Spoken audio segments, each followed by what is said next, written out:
Welcome to Toffee TV. It's your comments from the West Brom game. Obviously 3-0 victory at the weekend at Goodison Park. Let's get into what you've been saying on YouTube.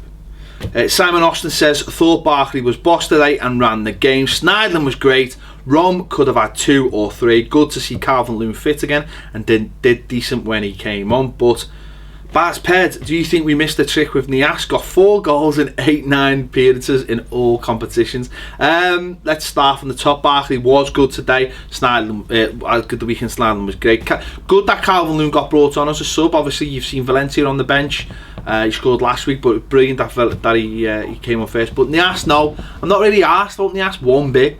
I'm happy for him that he's scoring goals, because it'll get his value to 10 million quid and we'll sell him. But the managers obviously looked at him and just thought, no, not for me.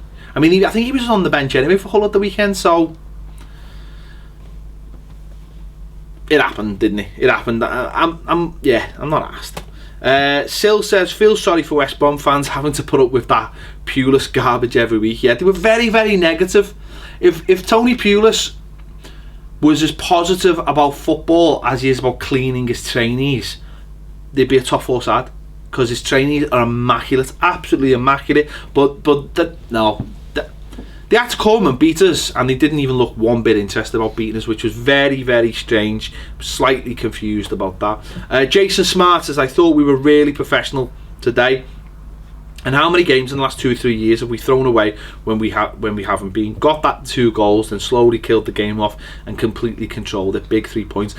You're absolutely right, and I think we were, it sounds stupid, but we were better once we were 2-0 up, because we did kill the game. And the temptation is to be, you look at the Bournemouth game, you go back to the Bournemouth game, we're cruising at half time, and then we let Bournemouth stab the ball in the second half. But in this game, we had the ball second half and we just slowed the game down, and it was fine. I think Pulis came out with something like, Everton didn't really test the second half, we this and that and the other. We just kept the ball. And that's what someone like Sneijderlin gives you. He just controls the pace. We had Barry in there. We just controlled the pace of the game. We killed it, took the sting out of it, and they were no threat. So that was really, really professional to see that. Ian Cockrave says, I was a bit worried when the team came up, but Koeman got it right. Jags and Barry played really well. A good game. Also, Ross was composed. Yeah, and I was a little bit worried. I was a bit worried more that Garner wasn't playing than anything else. But if you listen to Koeman after the game, he basically says, we didn't need Garner today because we knew that they didn't have any runners in midfield. We just needed to be composed, have a little bit of the ball. And on Jags, he said the same thing. Basically, we needed players at centre-back who are good in the air and could win the ball and be strong, and that's what Jags was today. He was thinking about the set pieces where they're at the best. Let's be honest, they were never going to cut us open with football. So he made all the right decisions, and what it does is it refreshes the squad again. Jags comes back in for a game. Murray only gets half a game. Barry gets another game at home, and it keeps everyone ticking over. Give Garner a little bit of a rest as well. Happy days. Ross was great as well. Cameron Wilson says, seems like we might have just scored European football. Well, of course, the weekend seen the FA Cup as well, and basically guaranteed 7th place for European football, unless I think Leicester win the Champions League. So yeah, okay.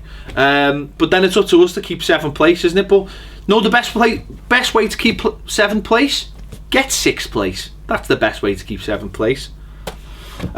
Luke Scanlon says, Barkley has gone up a level since the derby. His role in the team now allows him to dictate games.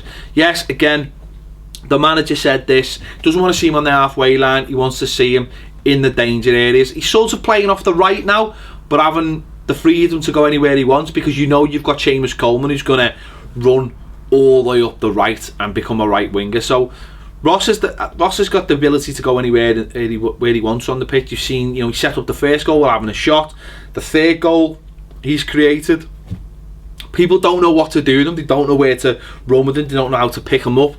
It causes devastation when he plays in that role against some teams. So he's been really commanding. You seen him last week against Spurs. I thought he had a good game as well, without being sort of as effective attacking wise, but he's getting a much better level now of performance, and he is getting those 7 and 8 performances that we've been talking about for months.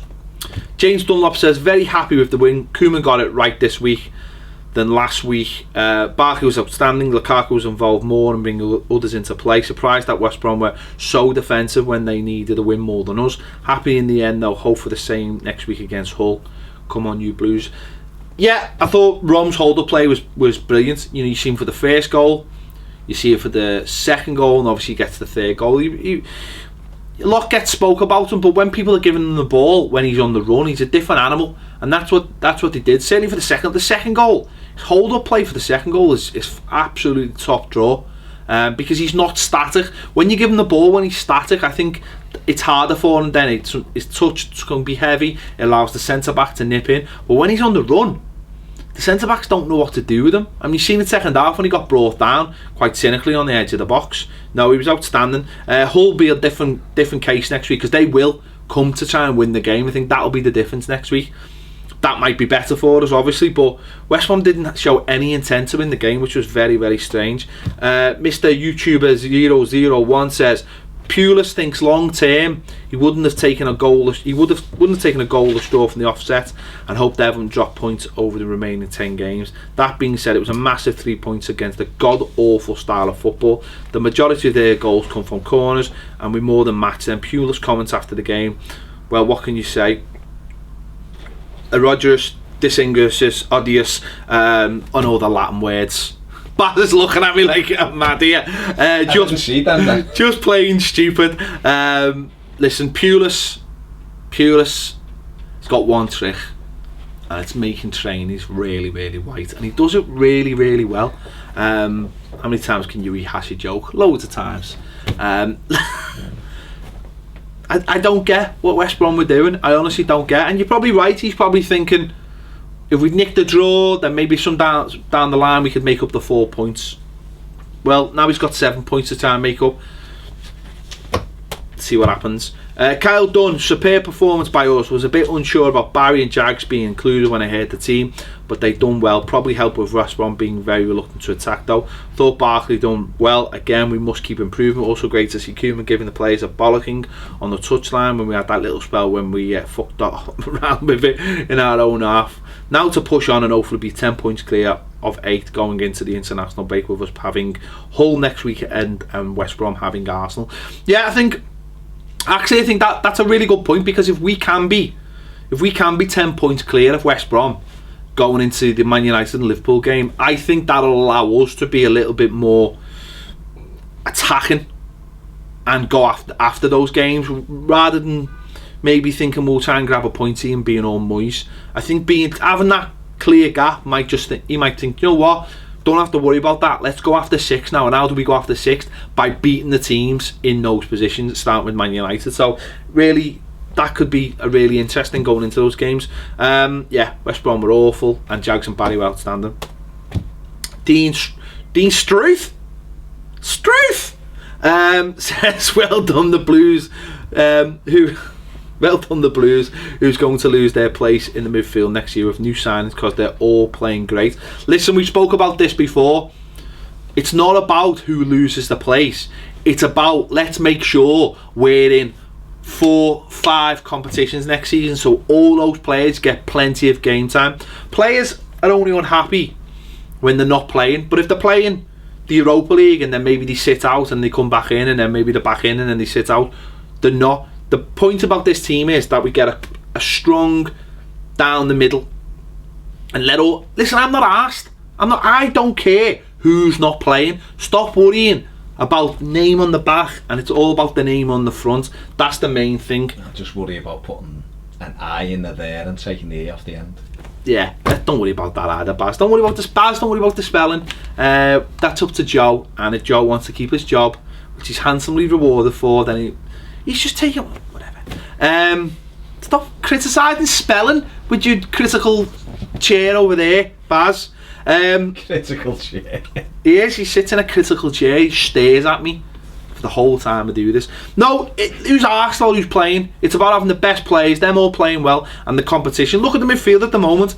You've got Barry. You've got Garner, who didn't play this week. You've got Ross. You've got Tom Davies. They're all fighting for those positions. It's fantastic. It's what we want. What was that? Mobo as well to come. Got Bessage to come back as well. Callum96 says, I'm glad Jagielka is back. He is the captain after all.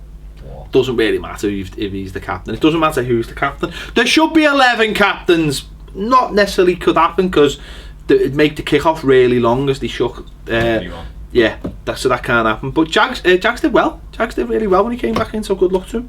Gary Cargill says, just signed up for Patreon, by the way, Gary. I noticed that. Cheers, he's an actor. I thought Barry was outstanding today. If he is slowing down in the legs, he isn't in the mind and makes up for ground because he's intelligent. Ross was man of the match for me too. Bring on Hull City. I've joined Patreon, or whatever it's called to support. It's called Patreon. You know it's called Patreon. Don't start trying to be funny. Keep up the good work, gentlemen. I'm a fan of the channel. It's worth a few dollars a month. Come on, you Blues. So nice one, Gary. Nice one. Keep the money. It keeps us in biscuits and Freddos. And that's what it's all about, isn't it? Some people want... And we can't eat them. Some people want brasses and drugs. We want Freddos and biscuits. We want brasses. Don't ask about drugs. Yeah, Baz just said something off camera. If the mic caught it, so be it. It's not on my head. People say I say silly things. Barry, yeah, these are the type of games you can play Barry, but don't play him in the... Don't play him in the games where you know he's going to get run. Because I think that almost... there's a place for Barry. When you play him in games where you know he's going to get legged by midfielders, it takes away from these games. So that's up to Koeman to start understanding when to play him, when not to play him. He was Barry Alonso, back to being Barry Alonso this week, and it was great. And that's it. They were your comments. Thank you as ever for getting them in on our videos. We love you one and all.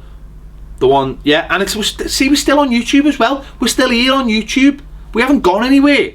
So thanks for everyone who's still there. The other people who are getting on Patreon as well, thanks for that. We're nearly at 500, and that's when the fan cams come, and that's when the fun starts. It's when Baz's missus gets a new kitchen. Yeah, thanks for watching Toffee TV as well. As ever, we'll see you later.